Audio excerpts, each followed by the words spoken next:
அவர் அன்பானவருங்க. பாவம் அறியாத அவரை நமக்காக பாவமாக்கினார். அவர்கிட்ட என்ன இருந்தது? அன்பு இருந்தது.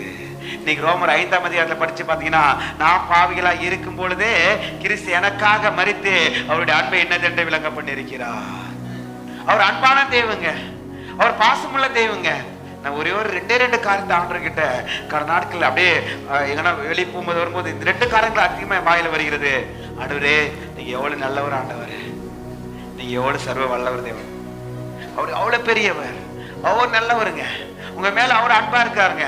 நான் பாவிகளா இருக்கும் பொழுது, நான் அக்கிரமத்தில் இருக்கும் பொழுது எனக்காக உங்களுக்காக, ஒருவேளை நல்லவனுக்காக ஒருவன் மரிப்பது துணிவா, ஆனா நான் பாவியா இருக்கும் பொழுது எனக்காக என்னுடைய அக்கிரமத்திற்காக அவர் பலியாகி விட்டார்.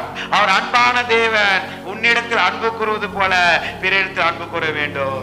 எதற்காக முன் குறித்திருக்கிறார்? அவருடைய சாயலாக இருக்கும்படியாக, அவரை போல மாறும்படியாக, அவருடைய சுபாவம் எனக்குள்ளாக வரும்படியாக, அவரை போல நடக்கும்படியாக, அவருடைய சித்தத்தை நிறைவேற்றபடியாக, அவரை போல இருக்கும்படியாக நம்ம அழைக்கப்பட்டு இருக்கிறோம்.